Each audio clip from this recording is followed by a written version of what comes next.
শালার কি যে করি, আমার বাপটা আমাকে বিয়াও দিয়ে দেয় না। খুব টেনশনে পড়ে গেলাম, খুব টেনশন রে ভাই। শালার আমার বন্ধুগুলো সবগুলোরই বিয়ে হয়ে গেল, ওদের বাপগুলো একবারও বললো না যে তুই এই বয়সে বিয়ে করিস কেন। আমার বন্ধুর গুলার বাপ বলে বিয়ে করা আবার ভালো, আর আমার বাপ বলে যে বিয়ে করলে তুই হয়ে যাবি একদম কালো। হ্যাঁ হব আমি কালো, তাতে আমার যায় আসে না, আমার বিয়ে লাগবেই। রে ছেলে, কি হলো বাবা? তোকে কিছু বলার ছিল। হ্যাঁ বাবা বলো, তোমার সঙ্গে আমারও অনেক কিছু কথা বলার ছিল। হ্যাঁ বল, আগে তুই বল, কি বলা আছে। আগে তুমি বলো। তবে বলি শোন। হ্যাঁ বলো তবে। বলছি কি, তোর বিয়ে এখন আমি হতে দিব না, এখনো 2 বছর পরে। বাবা তুমি কি পাগলা ছাগলা হয়েছো নাকি? হব বেটা, তুই আমার লগে কথা কস। আমার এই বছরেই আমার বিয়ে লাগবে। তুই আমার বাপ না, আমি তোর বাপ।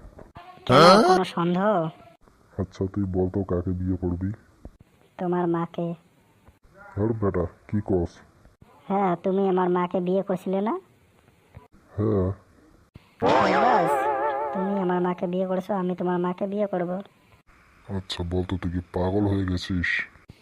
তুমি পাগল ছেলে বানাইছো, তা পাগল না হবো তাকে ভালো হবো? দেখ বেশি কথা বলিস না, আমি গেলাম। শালার এবার মনে হয় আমার বিয়ে হয় না। এবার বিয়ে না দিলে আমি বাড়ি থেকে চলে যাব, পালিয়ে যাব।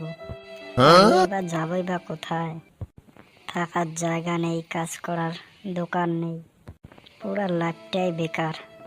সো হ্যালো বন্ধুরা, ভিডিওটা কেমন লাগলো? ভালো লাগলে লাইক কমেন্ট শেয়ার করে দিও, সাথে সাবস্ক্রাইবটা করে দিও। এখন দেখা হবে নেক্সট ভিডিও মে।